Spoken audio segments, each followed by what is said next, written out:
मुझे इसमें इतना ही कहना है कि उत्तर प्रदेश दंगा मुक्त प्रदेश है।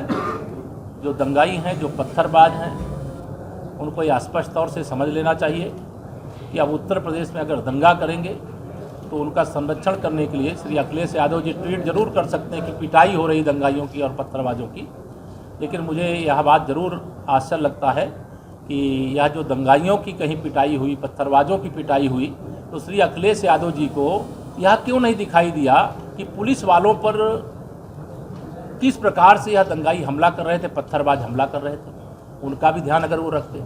किस प्रकार से दुकानों में तोड़ फोड़ कर रहे थे, आगजनी कर रहे थे, उनका भी ध्यान रखते। पिटाई का दर्द तो उनको महसूस हो रहा है और मेरे समझ में नहीं आ रहा है पिटाई दंगाइयों और पत्थरबाजों की हो रही है और दर्द अखिलेश यादव जी को क्यों हो रहा है। इसका कहीं विदेशी कनेक्शन भी लगता है, वो अरब देश से जो तेल लेना कम किया। जांच मैं आपको स्पष्ट बता दूं कि जांच की प्रक्रिया जारी है और जांच में जो भी दोषी आएगा, दोषी पाया जाएगा, उसे कोई बचा नहीं पाएगा। अच्छा, मेरठ के एक राज्य मंत्री ने मेरठ पुलिस सिस्टम को कटघरे में खड़ा कर दिया, जो होगा उसमें भी कठोर कार्रवाई करेंगे। इस्तीफा देने की नौबत आ गई। सारी जानकारी में है विषय, और जो इसके लिए दोषी होंगे, जो जांच करके उसमें तथ्य सामने आ रहे हैं, उसके आधार पर कठोर कार्रवाई। उप मुख्यमंत्री जी, जो ये हिंसा हुई है, जो ये दंगे हो रहे हैं पिछले एक हफ्ते से जो चल रहे हैं, आगे भी एक मौलाना ने कह दिया है बरेली के कि जो नमाज होगी उसके बाद फिर से सड़कों पे उतरेंगे। इसमें बच्चे जो हैं छोटे 18 साल के, 19 साल के और उससे छोटे तबके के बच्चे जितने वो आ रहे हैं। ये शुक्रवार के दिन नमाज के बाद जो कुछ हुआ है वह दुर्भाग्यपूर्ण था। उत्तर प्रदेश शांतिपूर्ण ढंग से विकास के पथ पर आगे बढ़ रहा है। जिन लोगों ने इसके पीछे साजिश की है, जिन लोगों ने दंगे की दृष्टि से प्रोत्साहित करने का काम किया है, जिन लोगों ने बवाल करने का काम किया है, पुलिस उनकी बहुत विस्तृत जांच कर रही है। जो जांच में दोषी पाए जाएंगे। ओवैसी का साफ तौर पर कह रहा है कि नाबालिग बच्चों पर एनएसए की कार्रवाई की जा रही है, उन्हें जेल में पीटा जा रहा है, वीडियो वायरल हो रही है।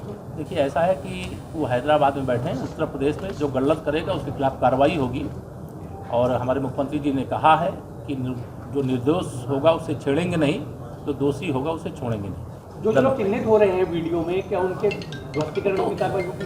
ध्वस्तीकरण, अवैध कब्जे के खिलाफ भी कार्रवाई चल रही है, जो दंगाई हैं उनके खिलाफ भी कार्रवाई चल रही है, जो पत्थरबाज हैं उनके खिलाफ भी कार्रवाई चल रही है। तो कोई भी कार्रवाई ऐसी नहीं होगी जिस कार्रवाई के लिए कोई दोषी नहीं होगा, इसलिए कार्रवाई ऐसा नहीं है। जो दोषी होगा उसके खिलाफ कार्रवाई हो रही है, होगी, कठोरतम कार्रवाई होगी। धन्यवाद।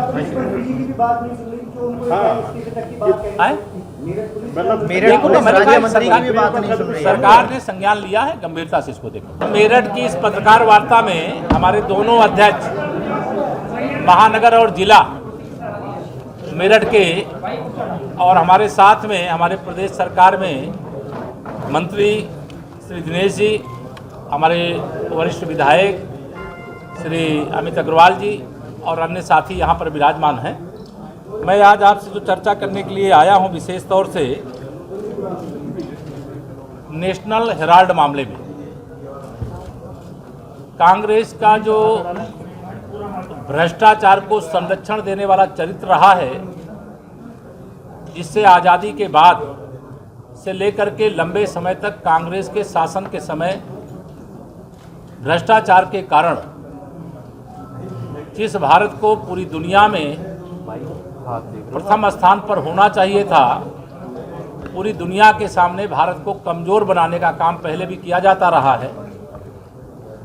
भ्रष्टाचार करने वालों को संरक्षण देना, भ्रष्टाचार करने वालों के खिलाफ कार्रवाई करने से जो जांच एजेंसियां हैं उनको रोकना, उनको प्रभावित करना, और जब कोई दोष साबित हो जाए तो आपातकाल जैसे संकट का सामना भी देश को करना पड़ा था। यह मैं स्मरण दिलाते हुए जो नेशनल हेराल्ड मामला है, जिसमें 5000 स्वतंत्रता संग्राम सेनानी, एजेएल कंपनी जो पंडित जवाहरलाल नेहरू के समय बनी थी, उसके सारे शेयर होल्डर स्वतंत्रता संग्राम सेनानी थे। उसमें एक बड़ा घोटाला, बड़ा भ्रष्टाचार का आरोप लगा, केस दर्ज हुआ। उस केस में श्रीमती सोनिया गांधी जी, श्री राहुल गांधी जी दोषी पाए गए। उन्होंने न्यायालय से जमानत करा करके कहा बेल में है, अभी जेल में नहीं है, लेकिन जांच की प्रक्रिया में अभी ईडी के माध्यम से जो नोटिस दी गई और नोटिस देने के बाद ईडी के सामने पेश होकर के अपना पक्ष रखने की जगह वह भ्रष्टाचार के मामले में कैसे कांग्रेस का कुनबा बचे, कैसे गांधी खानदान में श्रीमती सोनिया गांधी जी जो वर्तमान में अध्यक्ष के रूप में और श्री राहुल गांधी जी पूर्व कांग्रेस के अध्यक्ष के रूप में दोषी हैं। 38% का दोनों लोगों का शेयर है। 24% शेयर स्वर्गीय श्री मोतीलाल बोरा जी के नाम था और दूसरा ऑस्कर फर्नांडीज जी के नाम से था।